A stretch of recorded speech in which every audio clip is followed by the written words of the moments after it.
Well, Psalm 8 is the first pure psalm of praise that we find in the whole book of Psalms. We've had instruction psalms, we've had prophetic psalms, we've had urgent prayer psalms. But here we have, for the first time, a focus on God, just as God. Verse 1 and 9 are exactly the same form of words. O Lord, our Lord, how majestic is your name in all the earth. And this psalm invites us to lift up our gaze to God and to see him in his glory, in his grace, and to behold him through his creation, and then to see ourselves in that creation in the light of all that he's made. It's a psalm that would really fuel our hearts and direct us into a life of worship if we would just let it do its work within us. And the psalm marks out the fact that God's glory is set above the heavens, but it's also made known to us through the noise of babies. It's both in the most amazing, majestic aspects of creation and in the most quiet, intimate moments that we see the glory of God reflected undeniably for all to see who will lift up their eyes. And yet, the psalmist says it silences the foe and it stills the enemy and the avenger.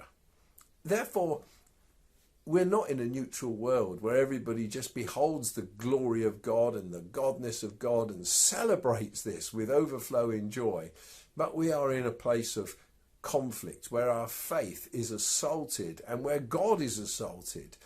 But we are invited to step out and to look at the world, lift up our eyes. When I behold your heavens, the work of your hands, the sun, moon and stars which you have made.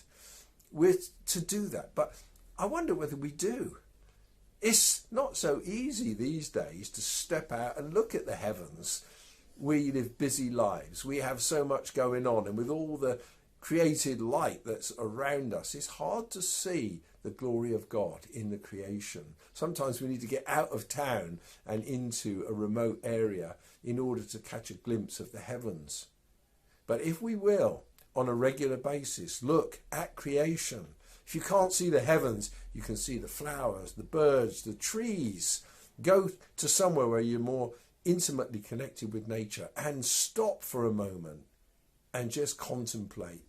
God made this wonderful world, and let your heart sing for joy.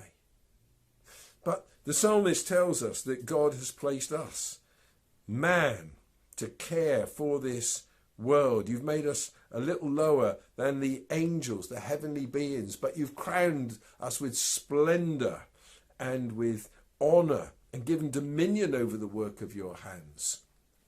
In the New Testament, it makes it clear that, well, things are still out of kilter, but Jesus has come and he suffered death for us, but we don't see everything at the moment in subjection to him. But we do see Jesus, who for a little while was made lower than the angels. You see, he became like us, but now he's crowned with glory and honor because of his suffering and death, so that by the grace of God he might taste death for everyone. But he's looking for that time when we'll all be brought to glory, bringing many sons and daughters into glory, to this place of unending worship, where all will be well. The foe and the avenger will be permanently silenced, but the mouths of God's people will be open forever with the notes of praise. O Lord, our Lord, how majestic is your name in all the earth.